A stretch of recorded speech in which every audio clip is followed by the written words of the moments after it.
cuadrito vale 10 decibeles. Ajá, la mitad de un cuadrito 5 decibeles. Entonces, imagínense, si contamos son 10, 20, 30, bastante diferencia entre vía aérea y vía ósea.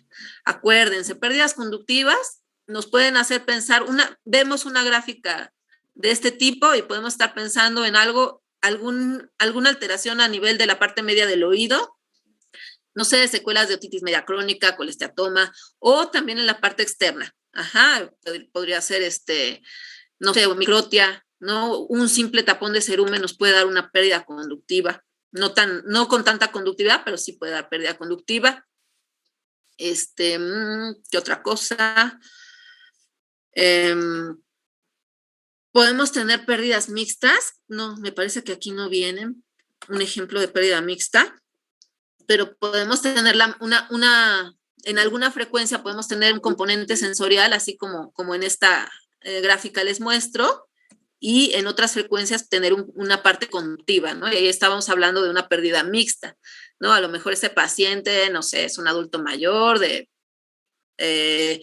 que bueno, ya empieza a bajar la audición poco a poquito, pero pues también ha tenido antecedente de que se le perforó la membrana timpánica, ¿no? Entonces ahí podemos tener una pérdida mixta, ¿no? También cuando hablamos de hipoacusia en estas gráficas, déjenme ponerlas. En estas gráficas, pues la podemos clasificar de acuerdo al grado de severidad de la hipoacusia, ¿no? Decíamos que menos de 20 decibeles es una audición normal. Ajá. De 20 a 40 decibeles estamos con una pérdida, una hipoacusia media. Ajá.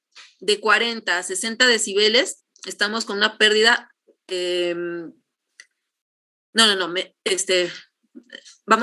repito, de 20 a 40 decibeles estamos en una pérdida superficial. De 40 a 60 decibeles, una pérdida media.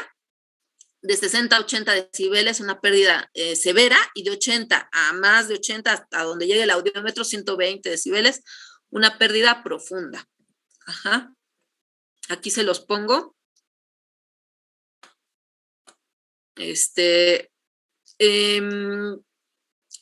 Puede variar algunos decibeles de una literatura a otra. Yo, para hacerles esta presentación, revisé lo que es el Lange y el escajadillo. Ajá.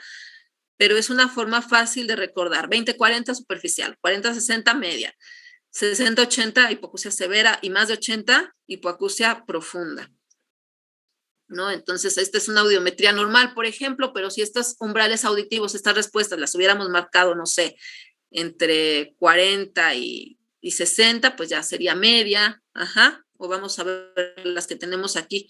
Por ejemplo, estas curvas, sus umbrales auditivos están entre 40 y 60 decibeles.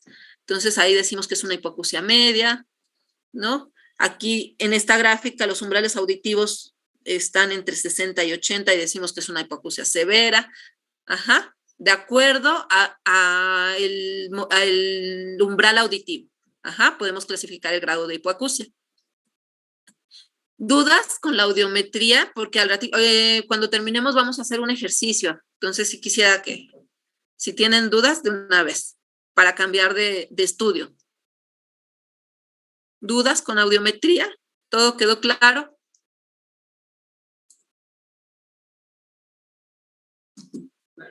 Todo claro, doctor. Bueno, entonces vamos con la logoaudiometría. La logoaudiometría siempre se hace junto con la audiometría. Nos ayuda a corroborar la audiometría. Valora la discriminación fonémica del paciente. Ajá. Mediante el audiómetro le vamos a pasar ahora palabras, ya no sonidos, sino palabras al paciente a diversas intensidades, y se le pide que repita las palabras. Entonces, lo normal es que repita el 100% a 40 decibeles, ¿no? Si yo le paso 10 palabras, en 40 decibeles me debe repetir 10 de 10. Y lo normal es que en 20 decibeles, aunque tenga uno que otra falla, en 20 decibeles debe empezar a detectar esas palabras y a discriminarlas, ¿no? Aunque tenga uno que otro error. Esta es la gráfica de la logoaudiometría. Entonces, si se fijan, en este eje, las abscisas, tenemos la intensidad, de menos 10, 0 hasta 110 decibeles. Y en el eje de las ordenadas tenemos el porcentaje de palabras que repite, ¿no? Les decía yo, nosotros vamos marcando, le pasamos varias palabras, pueden ser palabras o pueden ser monosílabos, bisílabos, y vamos graficando, ¿no? Cada que le pasamos la palabra le ponemos palomita o tache y vamos graficando la respuesta. Esta es una logoaudiometría normal. Y nos ayuda a corroborar la audiometría. Puedo tener un paciente que, me contestó supuestamente súper bien en la audiometría, pero no sé, salió con una pérdida profunda y me empieza a repetir en 20 decibeles, ahí ese paciente me engañó, ¿no? Entonces tenemos que relacionar la clínica y también entre los estudios en audiología con los que contamos, ¿no? Todos se correlacionan, no nos quedamos con un solo estudio para poder dar un diagnóstico. Entonces, la logoaudiometría siempre debe corroborar con la audiometría para saber que tengo un estudio bien hecho. ¿Dudas con la logoaudiometría?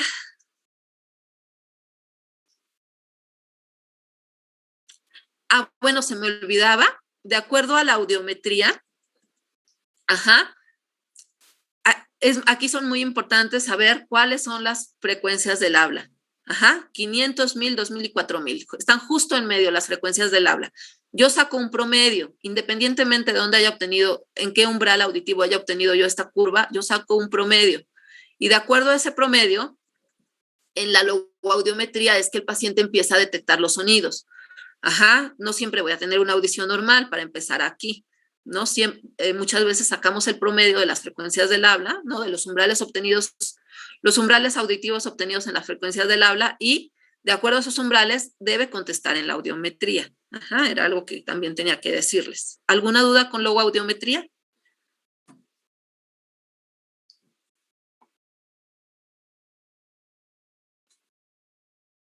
Bueno, si no hay dudas, ¿no? No, doctora, ninguna, gracias. No, doctora. Ok, yo creo que nos vamos a dar cuenta cuando hagamos los ejercicios. Que bueno, creo que sí es importante hacer los ejercicios para ver si hay dudas o si me entendieron. Vamos con la impedanciometría. Entonces, en audiología, cada uno de los estudios que tenemos valora una parte diferente del oído. En el caso de la impedanciometría, es un conjunto de pruebas que valoran la funcionalidad de oído medio. Está la timpanometría, los reflejos estapediales, la prueba de función de trompa de Eustaquio. O prueba de función tubaria, ¿no? También conocida. Entonces, bueno, vamos con la timpanometría. La timpanometría es una prueba que nos ayuda a medir cambios del flujo de energía a través del oído medio. ¿Cómo se da este cambio de flujo de energía? Bueno, a través de una sonda. A ver, creo que se fue un poquito la señal. Les comentaba que a través de una sonda se aumenta la presión, se pasa sonido y presión a través del conducto auditivo externo del paciente para generar cambios en la membrana timpánica, para medir el desplazamiento de esa membrana timpánica y la resistencia del oído medio. Entonces, nos permite medir, les decía, nos permite medir en la membrana timpánica los cambios del flujo de energía a través del oído medio. ¿Qué nos permite? Nos permite el estudio de la cadena osicular, ¿no? Qué tan rígida, qué tan flácida está esa cadena osicular, darnos cuenta de algún problemita en la trompa de Eustaquio, nos permite darnos cuenta si hay por ahí una otitis media serosa, adhesiva, es decir, si hay moco en el oído. Nos podemos dar cuenta con la timpanometría. Claro que previamente con la clínica también, ¿verdad?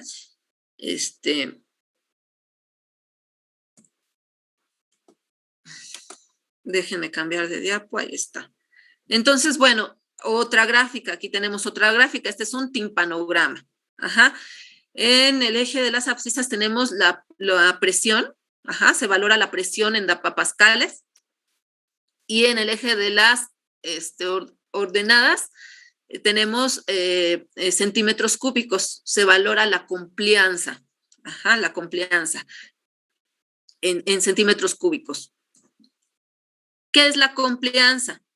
La complianza es la facilidad o la magnitud del movimiento de la membrana timpánica. Entonces, cada que yo aplico presión y sonido en ese oído, voy a generar un movimiento de la membrana timpánica. ¿Y qué es lo que estamos haciendo aquí? Pues medir ese movimiento, qué tanto se mueve. Muchas veces si la membrana timpánica está perforada, pues el equipo nada más nos sella, ¿no? Y definitivamente no vamos a obtener ninguna curva. O si hay moco en el oído, a lo mejor no voy a obtener una curva bonita así como aquí, sino voy a obtener una curva plana o una curva desviada hacia lo negativo. Ajá. Entonces, para interpretar la timpanometría tenemos una clasificación que es la clasificación de Yerger. Ajá, vamos a toparnos con distintos tipos de timpanograma que nos pueden hablar o dar idea de algún problema diferente. Esta es un ejemplo de timpanometría normal. Ajá, entonces aquí tomamos dos valores, nos va a importar dos valores, la complianza y la presión. ¿Qué es lo normal? Una complianza de mayor a 0.5 mililitros, ajá, de 0.5 a 1.5 mililitros, eso es lo normal. Y una presión de más o menos 100 DAPAs en adultos y más o menos 50 DAPAs en niños. Me voy a regresar a la curva. Bueno, no sé, tal vez no se vea ahí en la computadora, pero si se fijan, ahí están los valores, complianza y presión. Esos dos valores nos interesan, ajá, para que me entiendan lo que sigue. Entonces, bueno, eso es una timpanometría normal, una membrana timpánica que se mueve normal. Entonces, timpanograma tipo AS. Vamos a encontrar curvas chiquitas, ajá, reducidas de tamaño. Si se fijan en comparación con lo anterior, así a ojo de buen cubero, sin fijarse en los valores, hay un cambio. Ajá, las AS son curvas chiquitas. Específicamente su complianza es menos de 0.5 mililitros y una presión normal. Ajá, aquí lo que varía es la complianza. Ajá, que es menor a 5 mililitros y la curva se ve pequeñita. ¿En dónde podemos encontrar curvas AS? Pues generalmente es muy común encontrar curvas tanto tipo A como tipo AS, pero pues muchas veces les digo, hay que correlacionar todo. Por ejemplo, en las autoesclerosis, las AS son muy características porque nos habla de una rigidez en la cadena de huesecillos. En la autoesclerosis hay osificación en uno de estos huesecillos. Entonces, las curvas en el timpanograma se obtienen más chiquitas, ajá, por ponerles un ejemplo. Tenemos también timpanograma tipo AD. Aquí, a diferencia del anterior, este está muy grande. Ajá, es una complianza aumentada. La complianza va a ser de más de 1.5 mililitros. Ajá. Y aquí igual, vamos a tener una presión normal, pero complianza aumentada. Ajá. ¿Dónde encontramos este tipo de curvas? Bueno, en membranas timpánicas flácidas, ajá, donde hay una discontinuidad de la cadena osicular, una membrana timpánica monomérica, ¿no? Tal vez un adulto mayor que podemos encontrar una membrana muy, muy flácida. Está completa puesto que se forma la curva, o sea, está íntegra. Si estuviera perforada no sellaría, no podríamos obtener una curva, pero la complianza está súper aumentada, es una membrana flácida. Y tenemos las curvas tipo B, un timpanograma tipo B. Ahí podemos encontrar una curva plana, así como esta que vemos en pantalla. Generalmente, pues, esto pasa cuando en el oído medio está tan obstruido, tan lleno de moco, de líquido, que ni siquiera se mueve esa membrana timpánica y obtenemos una curva plana. Esta es una curva tipo B. Les decía, la podemos encontrar en una otitis media serosa o cuando hay exudado en oído medio. Y las curvas tipo C son curvas donde donde la complianza es normal, ajá, puede estar entre 0.5 y 1.5, ajá, pero aquí es la única de las curvas donde varía la presión. En las demás la presión fue normal, ajá, y bueno, a excepción de la B, que es una curva plana, pero en la curva tipo C vamos a encontrar curvas desplazadas, ya sea a la positividad o a la negatividad. Ajá, una curva desplazada nos puede dar idea de que por ahí disfunción de la trompa de Eustaquio. Acuérdense que la trompa de Eustaquio es un tubito que se encuentra en la parte media del oído que compensa presiones. comunica parte media del oído con nariz, con garganta, ¿no? Con faringe. Entonces, una de sus funciones principales es compensar presiones, ¿no? Así como recordatorio en cuanto a la trompa de Eustaquio. Entonces, una curva así nos puede dar idea de una disfunción a nivel de la trompa de Eustaquio. Entonces, ¿tienen dudas con timpanogramas?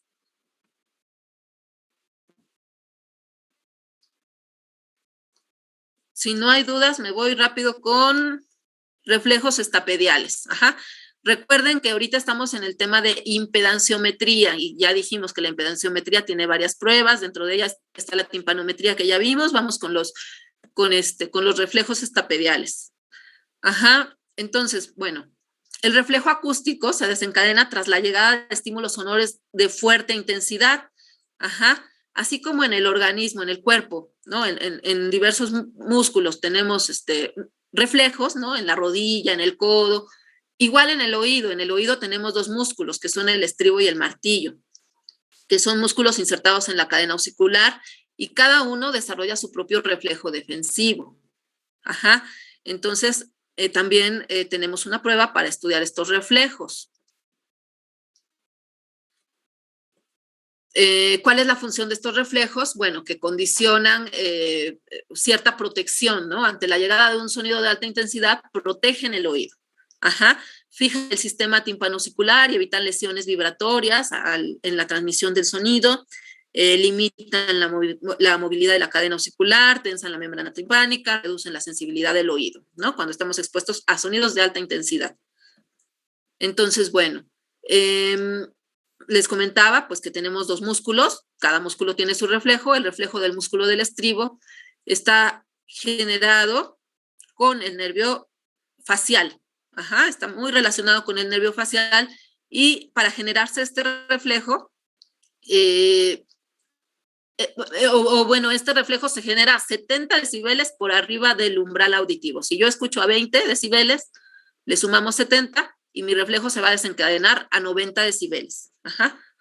El reflejo del músculo del martillo o del músculo tensor del tímpano está generado a través del nervio trigémino, está relacionado con este nervio, y el umbral del reflejo de este reflejo se va a desarrollar 15 decibeles por arriba de su homólogo, es decir, 85 decibeles, 85-90 decibeles por arriba del umbral auditivo. ¿Cómo se presentan estos reflejos? Igual se presentan en gráficas, y cubetitas como esta, pueden encontrarlo así o pueden encontrarlo la curvita, esta cubetita a la inversa, y esto es una respuesta, que únicamente eso quiere decir que el reflejo está presente o ausente, una curva, una rayita, ¿no? Plano completamente. Entonces, bueno, ¿para qué nos sirve conocer los reflejos estapediales? Bueno, pues nos sirve, como les comentaba, para complementar la valoración audiológica, ¿no? No nos quedamos nada más con la audiometría, ¿no? Y con la logo, sino que el hecho de que, por ejemplo, estén presentes los reflejos me habla, ya sea que estoy ante una audición normal o una pérdida superficial. Generalmente los reflejos no están presentes en una pérdida media, severa, profunda, ya no encontramos reflejos. O muchas veces cuando aparecen los reflejos, puede ser que el oído esté tan dañado, ¿no? Que bueno, se generan reflejos estapediales, y eso es reclutamiento, pero reclutamiento auditivo, pero bueno, eso ya es otro tema. Pero generalmente en pérdidas severas y profundas no hay reflejos. Generalmente los encontramos en audición normal o, si acaso, pérdidas superficiales. Siempre hay que comparar un oído con el otro, ¿no? La ausencia de reflejos de un lado y la presencia de reflejos del otro, pues puede hablarnos de lesión del octavo par craneal, de haber alguna, no sé, nos puede hacer sospechar, no es como el estudio ideal, pero nos puede hacer sospechar pues de la presencia de un tumor, por ejemplo, o en las parálisis faciales, pues este reflejo se encuentra abolido, ¿no? O sea, llega el paciente con parálisis facial, le hacemos reflejos y ausente completamente, aunque muy probablemente tenga audición normal o una audición conservada, puede tener los reflejos ausentes, pues precisamente porque está afectado este nervio. Y bueno, también nos ayuda pacientes simuladores, también los reflejos junto con la logoaudiometría nos ayudan mucho, porque hay pacientes que van a audiología buscando una indemnización, buscando no sé, buscando, no sé, en el caso de los militares que los clasifiquen, ¿no? Que se vayan retirados, pensionados, entonces es un poquito delicado este tema. Y debemos hacer uso de todas las herramientas que tenemos, ¿no? Porque en la audiometría a lo mejor el paciente no cooperó, ¿no? Y obtuve una curva con una pérdida severa, pero pues si tiene reflejos presentes, si en la logo me contestó a una menor intensidad, bueno, a lo mejor tengo que irme a hacerle otras pruebas más objetivas, ¿no? Nos ayudan a complementar la valoración audiológica. ¿Dudas con los reflejos estapediales? No, doctora. Bueno, vamos con la prueba de función tubaria. Ajá, aquí tenemos dos pruebas que podemos aplicar, con tímpano íntegro o con tímpano perforado. Ajá, entonces, igual se introduce en el oído una sonda y pasamos presión, muy parecido a la timpanometría que acabamos de ver. Nada más que aquí vamos a hacer 3 mediciones. Cada que pasemos presión al oído, le vamos a pedir al paciente que haga una maniobra de Valsalva, que pase saliva, que trague un poquito de agua, ajá, y se van a formar estas 3 curvitas. Entonces, ¿cómo valoramos esta prueba? Debe existir una variación de presión de 10 a 15 DAPAs entre cada una de ellas. Ajá. Si existe menos, podemos estar pensando o sospechar de una disfunción de la trompa de Eustaquio, es decir, que esa trompa de Eustaquio no se está moviendo adecuadamente, no está compensando presiones adecuadamente. Ajá. Esto es con tímpano íntegro. Y también tenemos prueba de función tubaria con tímpano perforado, que en donde, bueno, aquí se instaura una presión de hasta 40 DAPAs, ajá, 400 DAPAs, ajá, y el paciente hace 2, 3 maniobras de Valsalva. Lo normal en un tímpano perforado es que esa presión llegue a 0. Ajá. Cuando no llega a 0, cuando la presión durante las maniobras de Valsalva no logra llegar a 0, se detiene antes, estamos hablando de algo patológico, ajá, de una disfunción de la trompa de Eustaquio en un tímpano perforado. Pero lo normal en tímpano perforado es que llegue a 0, es diferente. ¿Alguna duda con prueba de función tubaria?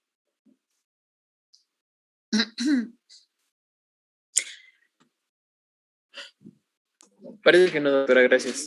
Ok, entonces, bueno, vamos con potenciales auditivos de tallos cerebrales. Entonces, ya hablamos de algunas pruebas subjetivas, algunas pruebas más subjetivas, ¿no? Los reflejos estapediales ya son pruebas subjetivas. Los potenciales auditivos de tallo cerebral son objetivos también. Evalúan la integridad funcional de la vía auditiva dentro del sistema nervioso central y periférico. Ajá. Entonces, bueno, existen distintos tipos de potenciales auditivos, están los de tallo cerebral, los de estado estable, los de latencia media, latencia corta, entre otros. Entonces, ¿cuál es el objetivo de los potenciales auditivos? Bueno, pues es registrar potenciales eléctricos generados en los niveles, en los diferentes puntos de la vía auditiva, ajá, debido a un estímulo acústico. Ajá. Entonces, básicamente los potenciales auditivos valoran la vía auditiva. Les decía, cada estudio, y eso es pregunta obligada de examen, cada estudio valora una parte diferente de la parte auditiva. Ajá, ya vimos que la impedanciometría, las pruebas que acabamos de ver, valoran la función del oído medio, ¿no? La audiometría, bueno, ahí es una mezcla, ¿no? Valora la función coclear y la respuesta a nivel de la corteza, ¿no? Porque también estamos pasando palabras, ¿no? En la logoaudiometría, ¿no? Valoramos la discriminación fonémica. En los potenciales auditivos de tallo cerebral valoramos la vía auditiva. Ajá. La vía auditiva. Desde su origen en la vuelta basal de la cóclea hasta la corteza auditiva. ¿Cómo se realiza? Bueno, pues es requisito que, por ejemplo, si es un paciente pediátrico o adulto, inclusive, tenga cierto desvelo, por lo menos 8 horas previas de desvelo. Ajá, es requisito que baño con jabón neutro, sin crema ni aceite en cara y cuello. Esto es porque vamos a colocar electrodos y debemos tener una zona libre de grasita, libre de sudor, para poder colocar estos electrodos, si no el mismo equipo no me permite avanzar. Y bueno, yo voy a estimular, yo coloco olivas o unos audífonos para estimular la vía auditiva, ¿no? Para mandar el estímulo sonoro. Entonces, mandamos este estímulo y encontramos estas ondas que pueden ver en la pantalla. Ajá. Todo esto es con un equipo especial, un equipo de potenciales auditivos, un software de computadora, ajá, que está conectado al paciente. Ajá. Entonces, pues, se colocan electrodos en mastoides, en ambos oídos, se colocan electrodos en vértex, en la mejilla, ajá, y bueno, se pasa un estímulo sonoro y obtenemos estas ondas. Cada onda nos habla de un punto de la vía auditiva. Podemos ver aquí en la diapositiva, pues la onda 1, hacia grandes rasgos, pues nos habla de la porción distal del nervio auditivo, la onda 2, de la porción proximal, la onda 3 nos habla de las neuronas del núcleo coclear, la onda 4 nos habla del complejo olivar superior y el lemnisco lateral, la onda 5 nos habla del colículo inferior. Ojo, aquí en la onda quinta es súper importante, la onda quinta es la que determina el umbral auditivo, ajá, y la onda 6, 7 nos habla de tálamo y radiaciones auditivas. Entonces, si yo paso un estímulo a una alta intensidad, voy a obtener una mejor respuesta. Ajá, es muy probable que pueda haber yo todas estas ondas. Ajá, por lo menos la onda 1, 3 y 5 deben estar presentes. Con un estímulo, no sé, a 70 decibeles, ajá, debemos tener, encontrar estas ondas, ¿no? Hablando de una persona con audición normal.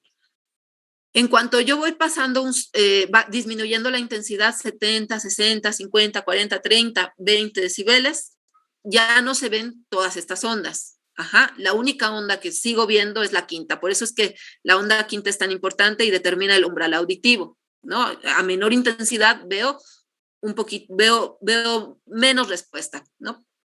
Les quiero poner el ejemplo de, no sé, un auditorio, un concierto, ¿no? Las personas que se sientan hasta adelante, pues ven al actor o a la persona que está cantando en un auditorio, ¿no? Por ejemplo, pues completito, ¿no? Ven sus ojos, ven su ropa, ven hasta inclusive características de sus zapatos, el micrófono, lo ven muy de cerca, ¿no? Es un ejemplo para que me entiendan. Esto lo estoy semejando cuando le paso al paciente el sonido a una intensidad pues alta, ¿no? Cuando le estamos pasando a 70 decibeles, estamos viendo todas las ondas. Ajá. Pero la persona que está sentada hasta atrás en ese auditorio, apenas si ve un puntito ahí, una persona que se mueve, ¿no? Un punto en el escenario que se mueve. Entonces, asemejémoslo con la onda quinta, ¿no? Que sigue apareciendo a menores intensidades. No sé si les sirva esa analogía. Pero bueno, entonces, importante de aquí, pues ahí nos interesa el umbral auditivo, ¿sí? La onda 5 debe aparecer entre 30 y 20 decibeles. En potenciales auditivos, de acuerdo al equipo, hay potenciales que nos permiten obtener el umbral auditivo hasta 30 decibeles y en potenciales es normal. Ajá. Y hay equipos ya más avanzados que, bueno, nos permite determinar ese umbral en 25, 20 decibeles. Ahí depende del equipo. Pero en potenciales, obtener una onda quinta en 30 decibeles es una respuesta normal. ¿Qué más hacemos en potenciales auditivos? Nosotros medimos mucho cada una de estas ondas. El tiempo que tarda en aparecer, la latencia en la que se presenta cada una de estas ondas para nosotros es muy importante porque ya hay valores normales, ¿no? Por ejemplo, la onda 5 en 70 decibeles debe aparecer por lo menos en 5.5, ¿no? Y en 20 decibeles en 7.5 para estar yo pensando en una audición normal, ¿no? Dependiendo de la intensidad, se espera una latencia de esas ondas. Entonces, es importante medirlas y comparar un oído con otro. Ajá, acuérdense. Cuando hay una asimetría, cuando tenemos una respuesta de un lado, una respuesta y no tenemos respuesta del otro, es algo que nos debe prender el foco rojo, ¿no? Pensar en una patología retrococlear, no sé, tal vez un tumor, un neurinoma, ¿no? Un schwannoma. Ajá. También cuando las ondas aparecen antes de tiempo, bueno, también esto nos habla de algún problema a nivel coclear. Y bueno, al igual que los otros estudios, pues es un estudio complementario que nos ayuda también a estudiar la función auditiva. Generalmente lo hacemos mucho en niños. ¿Por qué? Porque un niño no nos puede decir aquí escucho, aquí no escucho, ¿no? Un bebé no te dice en qué momento deja de escuchar o no te repite palabras. Entonces, es una prueba objetiva que se utiliza sobre todo para determinar umbral auditivo. Tiene otras utilidades en neurodiagnóstico. Nos puede dar idea que hay alguna lesión del nervio auditivo, alguna neuropatía auditiva, o que hay por ahí un tumor, una masa, algo que está obstruyendo la vía auditiva. Ajá. Sin embargo, no son como que el estándar de oro para determinar tumores, ¿no?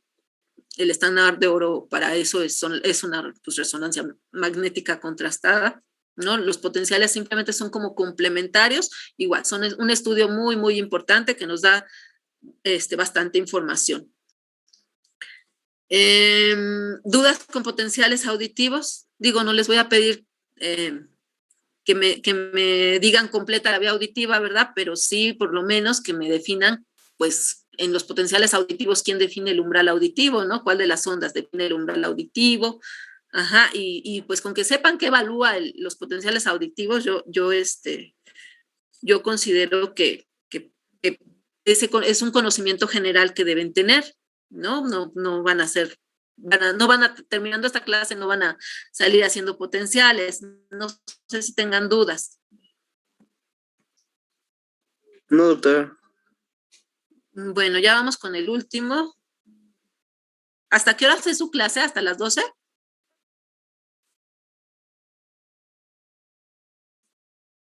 Sí, hasta las 12.